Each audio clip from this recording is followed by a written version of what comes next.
नमस्कार, स्वागत है आपका आज के इस खास कार्यक्रम में, खास मुलाकात में। आज हमारे साथ में मौजूद हैं स्टूडियो में श्री बृजकिशोर शर्मा जी। स्वागत है आपका। आपका भी बहुत-बहुत धन्यवाद। आपने मुझे आपके चैनल पे बुलाकर अपने विचार व्यक्त करने का अवसर दिया। उसके लिए विश्वकर्मा टुडे न्यूज़ चैनल और आपको बहुत-बहुत धन्यवाद। आपके शुरुआती जीवन का सफ़र जानना चाहेंगे। मेरा शुरुआती जीवन स्कूल के काम से ही शुरू हो गया था। जब मैं 6th क्लास में था, तभी से मैं पूरे स्कूल में एक तरह से सभी टीचर्स का चहेता रहा। मैं जिम्नास्टिक में और फैंसी ड्रेस शो में और वाद-विवाद प्रतियोगिताओं में मैंने जिला स्तर तक भाग लिया। उसके बाद मेरा जो शैक्षणिक है, वो हमेशा फर्स्ट पोजीशन पे रहा 10th तक। और 1977 में जब मैंने मेरी माध्यमिक शिक्षा की बोर्ड की परीक्षा दी, तो हमारे गांव के अंदर केवल 2 ही आदमी पहली बार फर्स्ट डिवीजन आए थे। उसमें मेरा नाम था। तो हमारे जो टीचर थे, उन्होंने पूछा कि भी कहाँ देखना है? मैंने कहा कि आपको पहले फर्स्ट डिवीजन के कॉलम में देखना है। क्योंकि इतना विश्वास है। मैंने कहा बिल्कुल, मैं तो अंक भी लिख के लाया हूँ। और मैंने जो मेरा कैलकुलेशन किया था, उसमें केवल 2 अंक ही मेरे कम आए थे, जो मैंने कैलकुलेशन किया सब्जेक्ट वाइज कैलकुलेशन में। मैंने इसके बाद 8th क्लास के अंदर मेरा राजनीतिक उद्भव एक तरह से हुआ, जब हमारे स्कूल के अंदर प्रेसिडेंट का चुनाव होता था। उसके अंदर मैं, मेरा एक दोस्त और मेरा बड़ा भाई, वो दोनों कंटेस्ट थे। लेकिन हम 8th क्लास के अंदर थे और मेरा छोटा भाई 7th क्लास के अंतर्गत था। उस समय मैंने उसके विरोध में मेरे दोस्त को, जो मेरा सहपाठी भी था, मेरा क्लास फेलो भी था, उसको जितवाया था। उसके बाद मैंने नाविक मंडल का गठन किया। 8th पास करते ही मैंने नाविक मंडल का गठन किया था। और उस दौरान मैंने पूरे हमारे गांव में प्याऊ का निर्माण करवाया। प्याऊ नियमित चालू की थी। इसके अलावा पूरे गांव की सफाई का काम करवाया।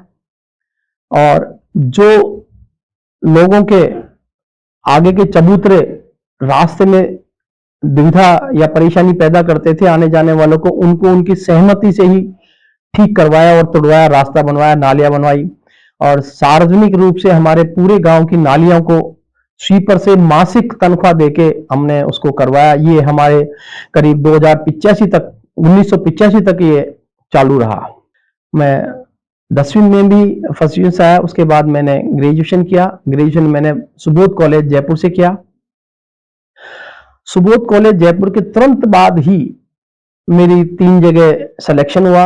एक पीएनटी के अंदर टेलीफोन ऑपरेटर के रूप में, एक एमईएस के अंदर कनिष्ठ सहायक के रूप में, और एक ईएसआई के अंदर कनिष्ठ लिपिक के रूप में।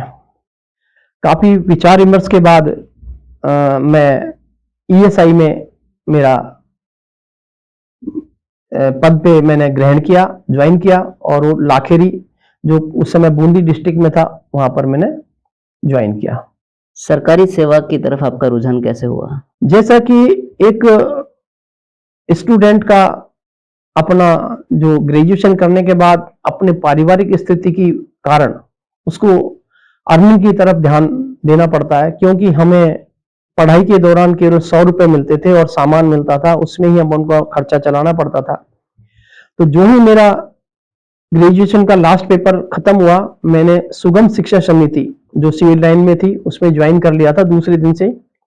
और वहां पर भी मैं मैथमेटिक्स का टीचर था। मैथमेटिक्स तीनों चारों कक्षाओं को पढ़ाता था।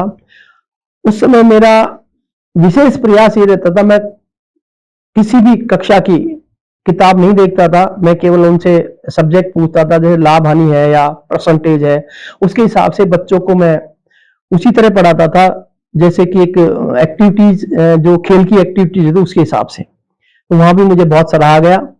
उसके तुरंत बाद मैंने एक आउजा इंडस्ट्री थी, उसमें काम किया। उसमें भी मेरा 3 महीने के एक्सपीरियंस के बाद मेरी तनख्वाह को डबल कर दिया गया। और इसके बाद मेरा सरकारी सेवा की तरफ रुझान हुआ, क्योंकि मैं टाइप टेस्ट दिया था। टाइप टेस्ट देते ही मुझे 3 जगह के ऑफर आए।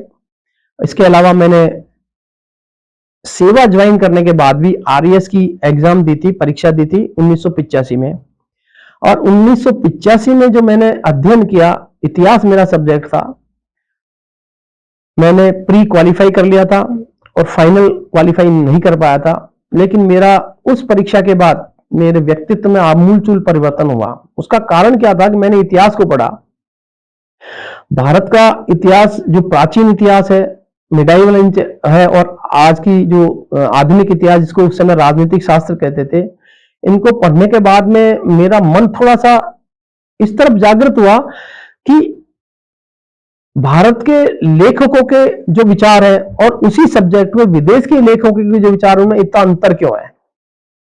ये मेरे एक जिज्ञासा का कारण हुआ। तो मैं उस समय यानी कि 85 से 88 89 तक मेरा बहुत ज्यादा मैंने किताबें पढ़ी और विदेशी लेखकों को पढ़ा।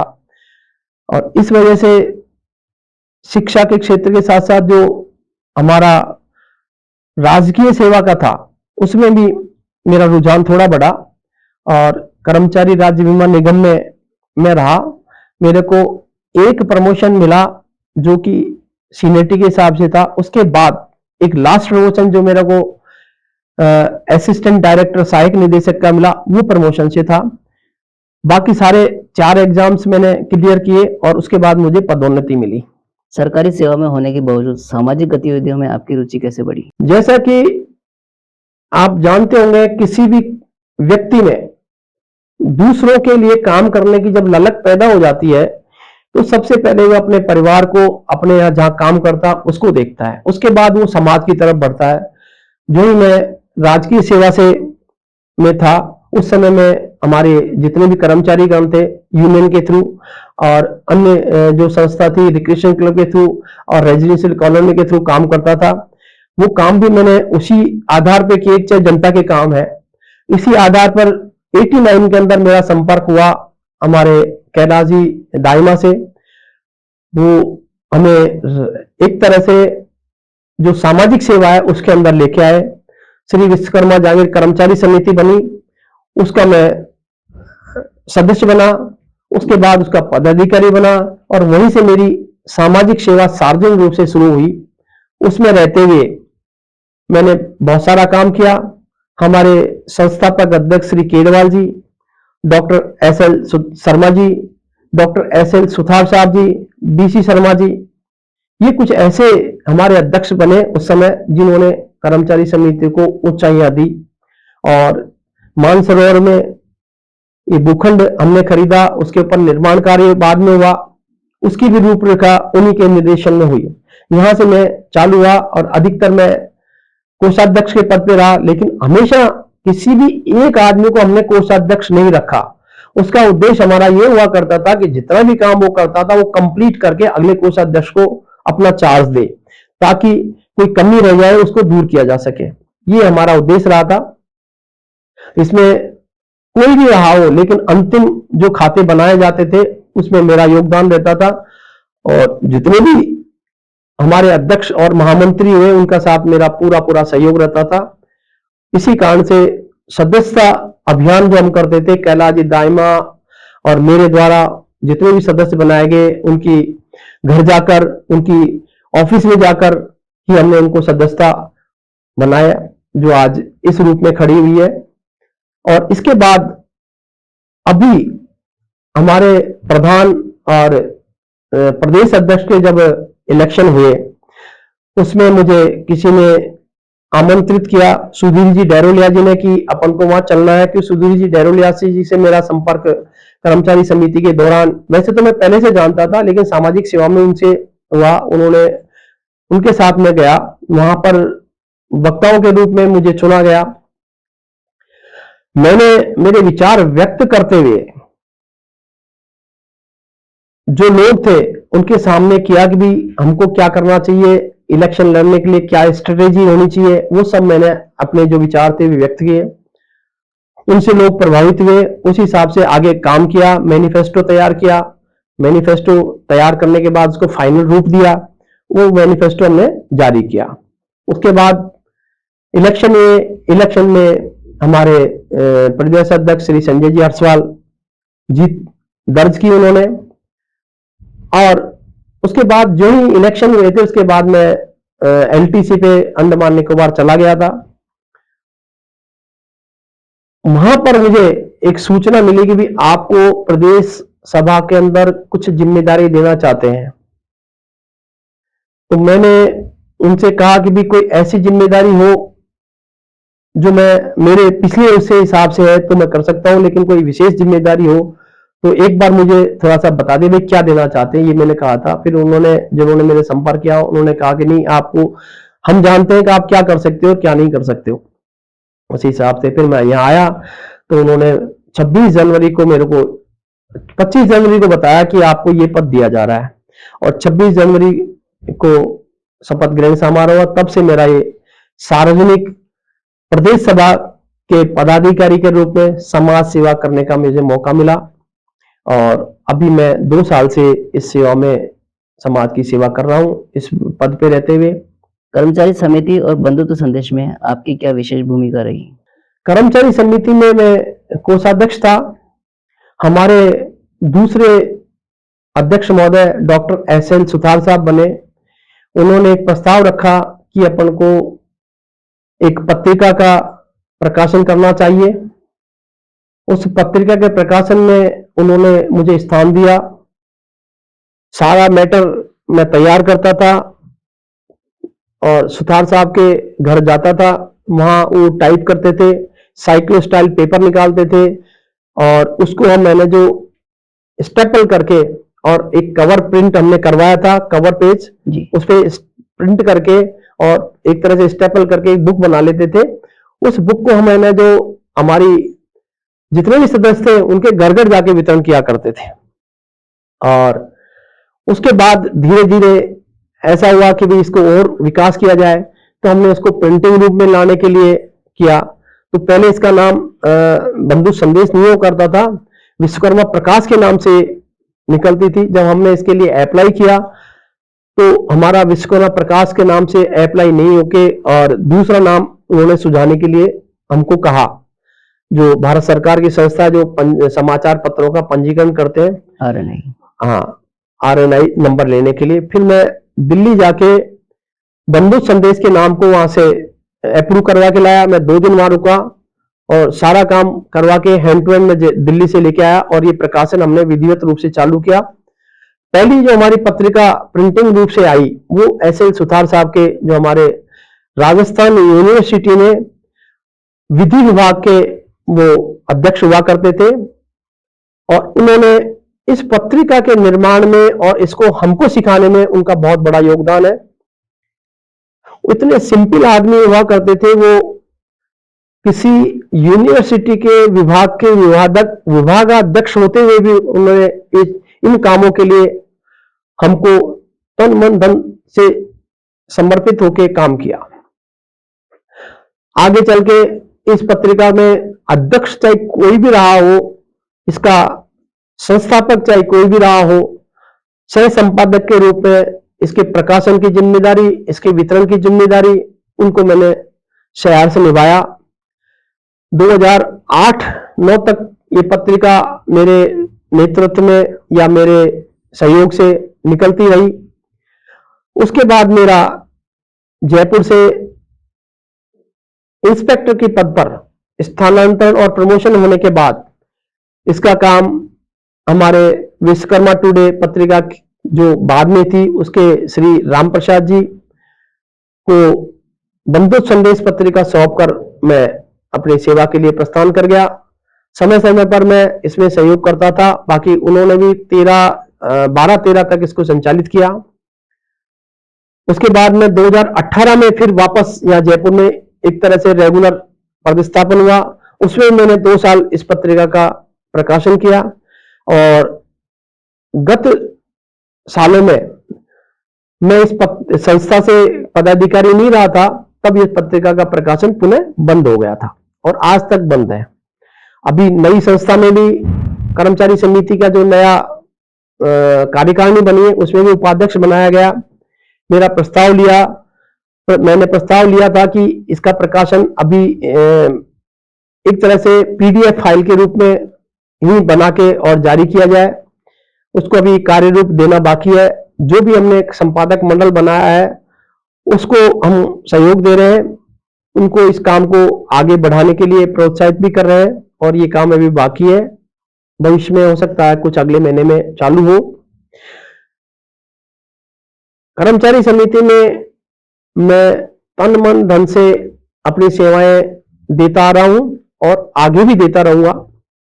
ये मेरा इसमें योगदान रहा है, छोटा सा योगदान है। इसके अलावा भी कई लोगों का बहुत बड़ा योगदान रहा है इसके अंदर। जितना मैं कर सकता था किया है और आगे भी करता रहूंगा। समाज के वर्तमान परिप्रेक्ष्य में आप क्या बदलाव देखना चाहेंगे? जहां तक समाज की उन्नति का विषय है, समाज के जितने भी महासभा के पदाधिकारी प्रधान बने, वो अपने अपने रूप से अपनी सेवाएं के द्वारा समाज की उन्नति विकास के लिए काम करते रहे हैं। लेकिन वर्तमान जो संदर्भ है या वर्तमान जो परिस्थिति है, जिस हिसाब से अन्य समाज बहुत आगे उन्नति करके बढ़ चुके हैं और हमारे समाज में उस गति से उन्नति नहीं हो पाई, उसका एक मुख्य कारण शिक्षा की कमी मुझे नजर आती है। हमारे जो बच्चे हैं, अब 2005 से पहले उनका ये अधिकतर उनके परिवारजनों का ये रहता कि जो अपना धंधा है या जिसमें उनके परिजन काम कर रहे हैं, उसी में उस बच्चे को इन्वॉल्व कर लेते थे और उसकी पढ़ाई रेगुलर नहीं हो पाती थी। लेकिन 2005 के बाद में इसमें काफी परिवर्तन हुआ और बच्चों को पढ़ाई की तरफ रुझान बढ़ा। अब महासभा का, प्रदेश सभा का, जिला सभा का, सबका ये दायित्व है और इसमें काम करना चाहिए। हालांकि काम चालू कर दिया है सभी ने, लेकिन इसमें और विकास की जरूरत है। जितने भी हमारी समाज के बच्चे बच्चियां शिक्षा के क्षेत्र में धनाभाव के कारण नहीं पढ़ पाते, उनको सहयोग देना चाहिए। इसके लिए कई संस्थाएं अपने अपने स्तर पर कार्य करती हैं। राजस्थान में प्रदेश सभा ने भी एक शिक्षा समिति बनाई हुई है, जिसके doctor Samit Sharma ji IAS officer संरक्षक है। उन्होंने यहां पर एक फंड क्रिएट किया है, उससे जो हायर एजुकेशन है उसके लिए ऐसे विद्यार्थी, छात्र हो या छात्रा, जो धनाभाव के कारण उच्च शिक्षाएं नहीं ले सकते, जैसे इंजीनियर की शिक्षा है, जैसे डॉक्टर की शिक्षा है, या कोई ऐसा कोर्स नर्सिंग की है जिसकी फीस वगैरह देने के लिए पात्र तो है वो, और शैक्षणिक रूप से उन्नत भी है, पढ़े लिखे भी है, लेकिन शिक्षा धनाभाव के कारण नहीं करे, उनको सहयोग देने का काम भी हमने किया है। इस क्षेत्र में वर्तमान जो हमारी प्रदेश सभा है उसने अच्छा खासा कार्यक्रम किया है और बहुत लोगों को इस शिक्षा के क्षेत्र में सहयोग दिया है।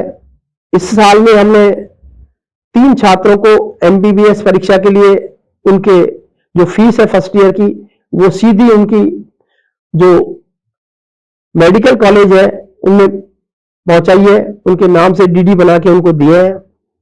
और जो सीए वगैरह भी बच्चे कर रहे हैं, धनाभाव के कारण से नहीं कर पाते, कोचिंग वगैरह है, उनके लिए भी हमने जो हमारी मिनिमम सहायता है वो भी प्रदान की है। ये शिक्षा के क्षेत्र में काम किया है। इसके अलावा कुछ काम इस तरह के हैं कि कुछ लोग समाज को उन्नति के लिए काम करने के बजाय जो इसमें संलग्न है, उनको हतोत्साहित करने के लिए उनके कार्यों को देख के बिगर उनका विरोध करते हैं। ऐसा उन लोगों से मेरा अनुरोध है कि वो खुद जो चाहते हैं वो खुद भी करके बताएं, एक मिसाल पेश करें, ताकि उस मिसाल में जो काम किए हैं वो समाज के सामने आ सके और वो अपना स्थान समाज के लोगों के दिलों में बना सके।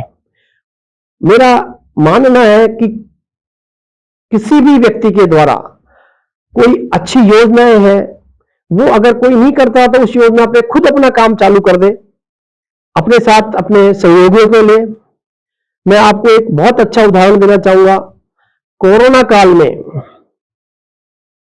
हमने, हमारी कर्मचारी समिति ने, हमारे करीब 4-5 लोगों ने एक संदेश दिया था अध्यक्ष महोदय को कि इसमें समिति के बैनर पर कुछ काम करने चाहिए, लेकिन उन्होंने नहीं किए।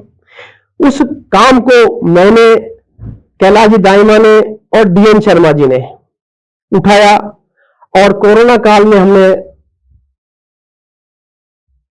वितरण के लिए में सैनिटाइजर, मास्क और साबुन, इनका वितरण से चालू किया। इसके अलावा हमारे पास कुछ ऐसे लोगों के भी फोन आते थे जो बुजुर्ग थे और अकेले घर में रहते थे, दोनों मियाँ बीवी बाहर नहीं निकल सकते थे।